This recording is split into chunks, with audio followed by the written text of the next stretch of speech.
On va maintenant étudier les trois premiers exemples qui suivent le théorème spectral pour les matrices, qui sont des petites précisions sur l'utilisation de ce théorème.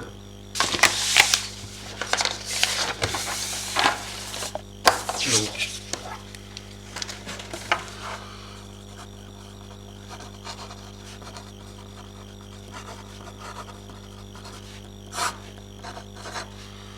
alors, premier exemple, on prend A, une matrice symétrique réelle, et donc on veut montrer qu'elle est diagonalisable avec une matrice de passage, pas dans le groupe orthogonal, mais dans le groupe spécial orthogonal. Alors donc on sait que A, on peut l'écrire oméga D oméga transposé, où D est diagonale, et oméga est orthogonale. Et donc on veut montrer que on peut imposer que oméga soit dans le groupe spécial orthogonal. Donc on a vu que les matrices orthogonales, leur déterminant c'est 1 ou moins 1, ce qui les classe en deux catégories. Et le groupe spécial orthogonal, c'est les matrices orthogonales de déterminant égal 1. Donc on fait deux cas. Premier cas,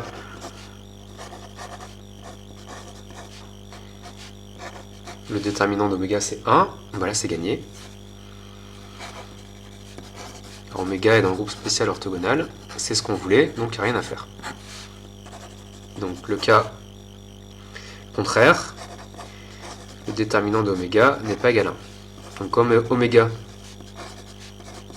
est orthogonal, on sait que son déterminant du coup c'est moins 1.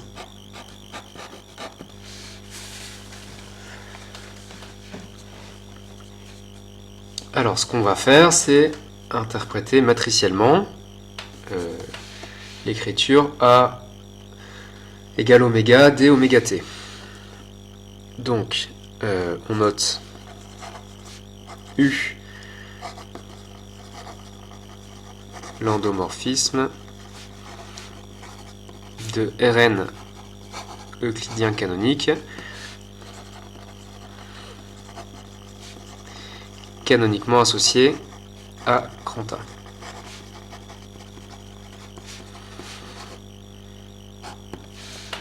Donc ça c'est comme on a fait dans le théorème, on prend toute la structure canonique sur Rn, la base canonique, le produit scalaire canonique, et la matrice A du coup nous définit un endomorphisme de Rn. Ensuite donc on note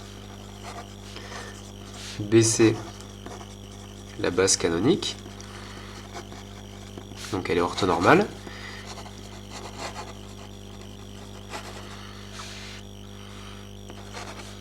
Et C, donc c'est une famille de vecteurs qu'on appelle epsilon 1, epsilon n, c'est la matrice définie par les colonnes de oméga, c'est-à-dire telle que oméga, c'est la matrice de passage de la base canonique AC. Alors, comme oméga est inversible, on sait que C est une base. Et comme oméga est orthogonal, on sait même que C est une base orthonormale. Donc, comme oméga appartient à ON de R, C est une base orthonormale de Rn. Et donc si D, on la note lambda 1, lambda n,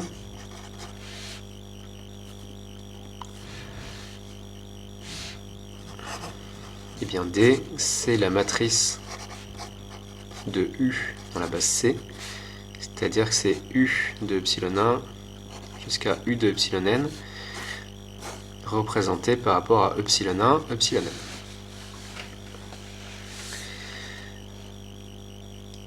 Alors ce qu'on fait, c'est qu'on échange les deux premiers vecteurs de la famille C. Donc on va appeler C'. la famille epsilon 2, epsilon 1, et puis après on les laisse dans le bon sens. Alors ça reste une base orthonormale, parce qu'on a juste permuté de vecteurs. C' est une base orthonormale de Rn.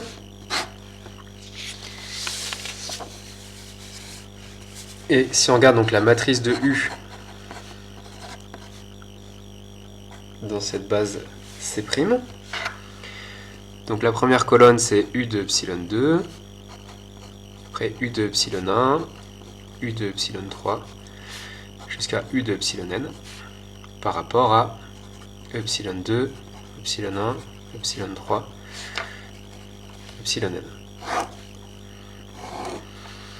Et donc U de epsilon 2, ça faisait lambda 2, epsilon 2.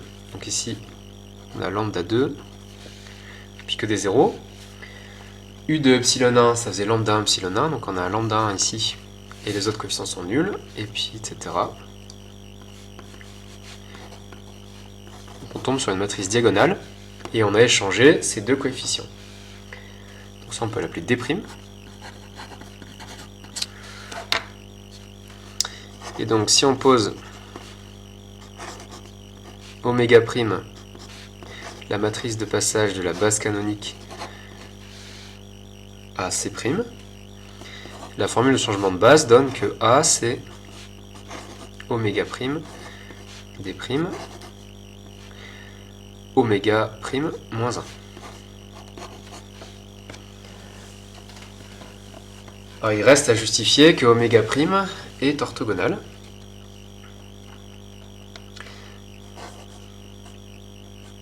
Donc oméga, eh bien on mettait les vecteurs epsilon dans la base canonique. Donc c'était la matrice dans la base canonique des vecteurs epsilon 1 jusqu'à epsilon n.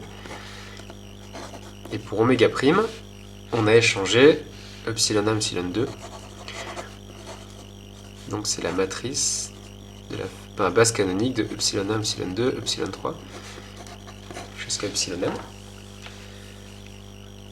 Et donc c'est la même matrice qu'on prend la matrice oméga et on échange les deux premières colonnes. Donc par propriété du déterminant,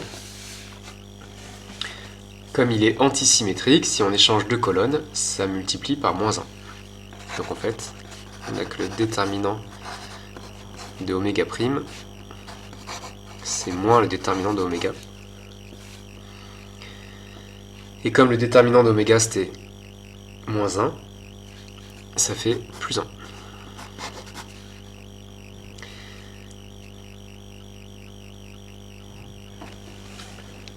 Donc oméga prime est déterminant plus 1. Et pourquoi elle est orthogonale? Puisque notre famille epsilon 2, notre famille C', donc epsilon 2, epsilon 1, epsilon 3 jusqu'à epsilon n, est orthonormale, on a déjà dit. Donc comme C' et BC sont orthonormales, oméga prime est encore une matrice orthogonale, et elle est déterminant 1. Donc oméga prime est dans SON de R. Et donc on a A égale oméga prime D', oméga prime transposé. Donc on a diagonalisé A avec une matrice de passage qui cette fois est dans le groupe spécial orthogonal. Donc on voit que c'est toujours possible. Et donc on peut retenir que soit elle est directement dans le groupe spécial orthogonal, notre matrice de passage, donc il n'y a rien à faire. Soit elle est déterminant moins 1, dans ces cas-là, il faut juste échanger les deux premières colonnes.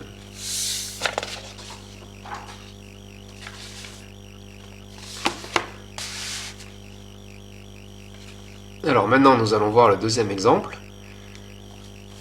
Donc c'est la réciproque du théorème spectral pour les matrices. On va prendre A, une matrice diagonalisable réelle, avec une matrice de passage orthogonale. On va montrer qu'elle est symétrique.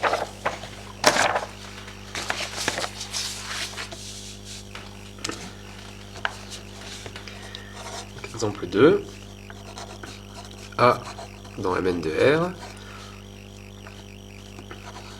tel que A s'écrit oméga P oméga moins 1, pas PD, pardon, où D est diagonale et oméga est orthogonale. Et on va montrer que A est symétrique. Si on calcule A transposé, ça fait oméga moins 1 transposé, D transposé, oméga transposé. Or D est diagonale, donc la transposée de D, c'est D. Et oméga orthogonale, donc oméga moins 1, c'est la transposée d'oméga. Donc on trouve que A transposé, ça fait oméga D, oméga moins 1, et donc ça fait A. Et donc A est bien symétrique réel. Et donc en fait, le théorème spectral est une équivalence. Les matrices symétriques réelles sont exactement les matrices qui sont diagonalisables avec des matrices de passage orthogonales. Alors il y avait un sens qui est évident, c'est pour ça qu'on ne l'avait pas écrit dans le théorème. Alors ensuite on va voir le troisième exemple, c'est comment on peut avoir des applications assez directes du théorème, mais il faut quand même faire attention à quelques subtilités. On vous donne une matrice A qui est symétrique et il faut montrer qu'elle est inversible. Alors comme elle est symétrique, on a envie d'utiliser le théorème spectral, mais attention, elle n'est pas symétrique réelle. Donc il faut quand même ne pas aller trop vite.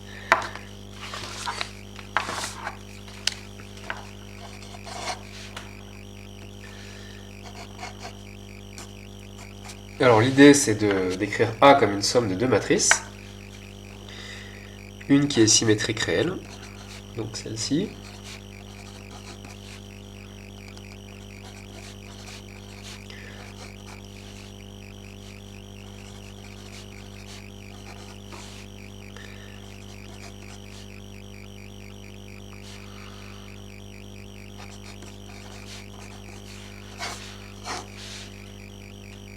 Et ensuite c'est moins I fois la matrice identité d'ordre 4.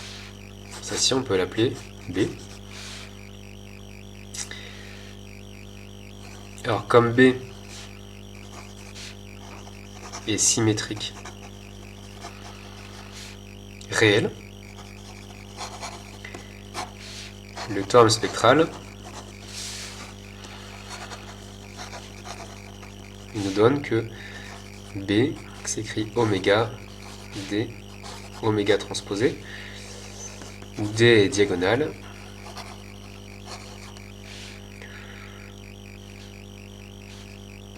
donc D ça s'écrit lambda 1, lambda 2, lambda 3, lambda 4. Et oméga est orthogonale d'ordre 4. Alors si on réinjecte dans la formule du dessus, on trouve que A c'est oméga D oméga transposé moins I fois la matrice I4. Et la matrice I4 elle est égale à oméga fois oméga transposé. Donc on peut écrire ceci.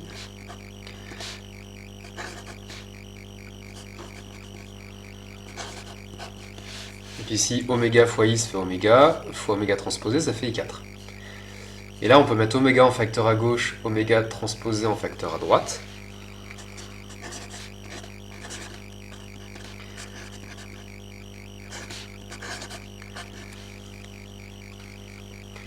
Là, et donc A est semblable à une matrice ici qu'on va appeler delta, qui est une matrice diagonale, c'est lambda 1 moins I, lambda 2 moins I, lambda 3 moins I, lambda 4 moins I.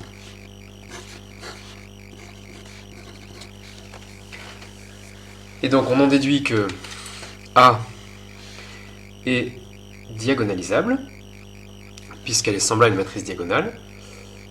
Et on a trouvé son spectre. Son spectre, c'est les coefficients qui sont ici sur la diagonale.